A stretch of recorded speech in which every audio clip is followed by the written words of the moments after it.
Hi there. This week finds the Canada Rough crew heading up to Nakina, Ontario for a fly and moose hunt.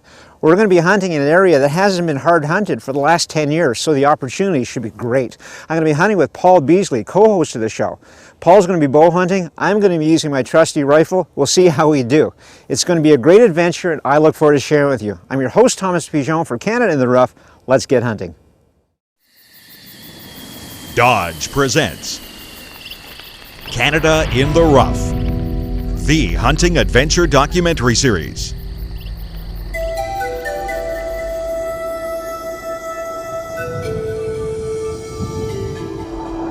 Canada, the last hunting frontier, 3.5 million square miles of unspoiled wilderness, and some of the best hunting on the planet.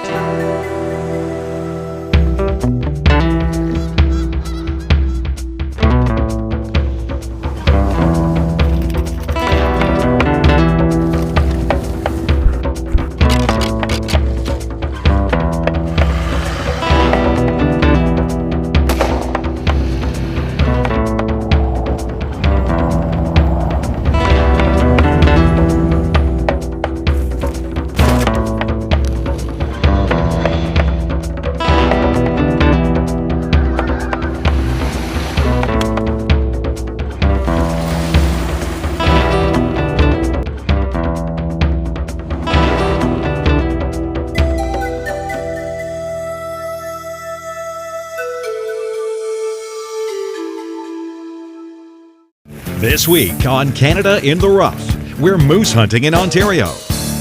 Moose live in almost every province of Canada. The eastern Canadian moose species can be found in northern Ontario, which is where we're headed this week. An hour-and-a-half flight north of Nakina will bring you to the Attawapiskat River and is home to Eddie North's Moose Camp.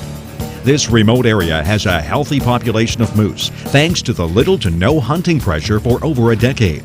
Today, Thomas and Paul will be taking two different approaches at hunting the world's largest deer species.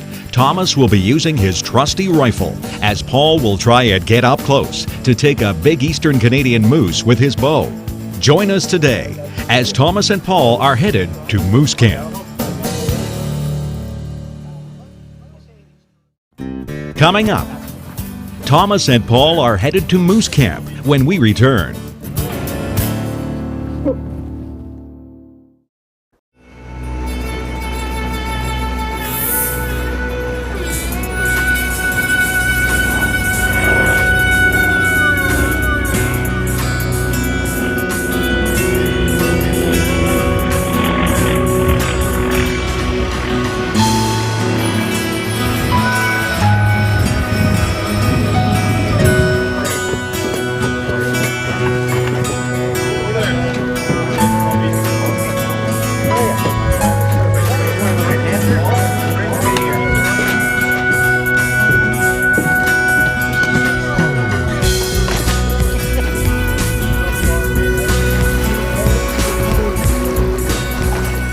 Located on the Attawapiskat River is Eddie North's Adventures.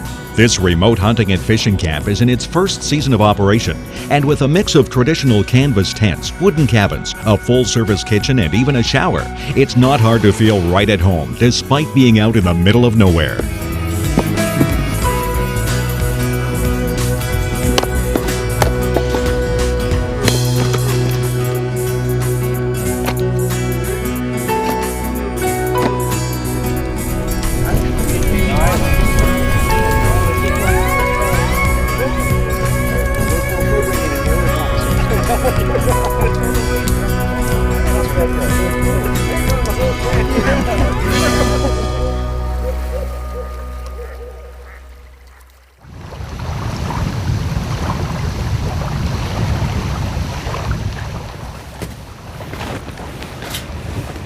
Whew, what a beautiful morning. Absolutely. But man, is the wind ever up, Paul? Wow. Compared to last night, I mean, we had perfectly calm, just beautiful. We were thinking everything looked good, and yeah, this is a little different, but Still not bad. We're moose hunting. It's day one up here with our new friend Eddie Northman. He's got a great facility. Beautiful But here. surely there are moose here, aren't there, Paul? Oh, I mean, you saw that one last night across the bay. Yeah. How nice is it when you can walk into camp and see one from the Right fireplace? from your campfire. I'm thinking maybe we should just sit by the fire and do a little moose hunting. It might get to that point. Well, you're out there with that sharp stick and that great bow of yours, and you got a big wind for wind drift and stuff to think about. I've got the old 375 H&H, which can reach out and touch stuff up to Absolutely. 300-400 meters. And that gives me an unfair advantage because we do have a bit of a wager here. We do. And last night I was feeling pretty confident.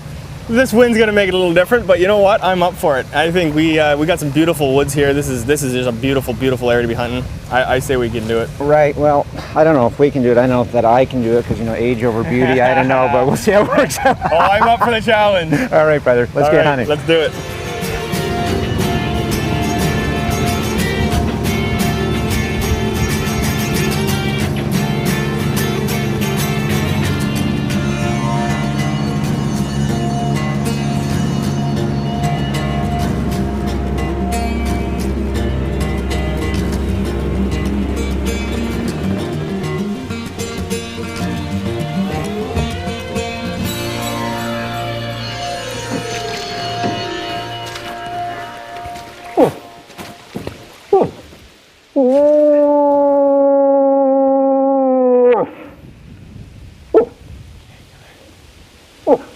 In the world of moose hunting, moose calling is everything. The old days, they used to use a birch bark call.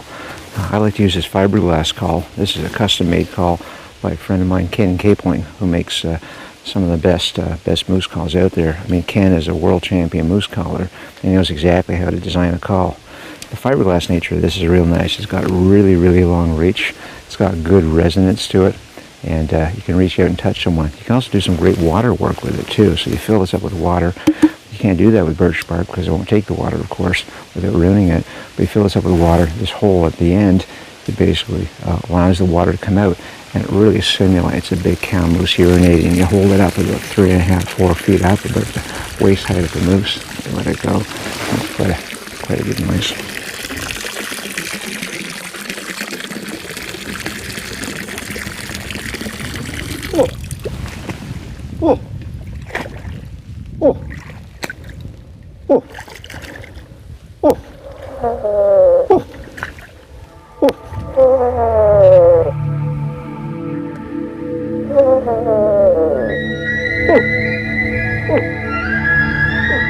During this time of day, riding the river can be your best bet at spotting moose as they feed in shallow waters.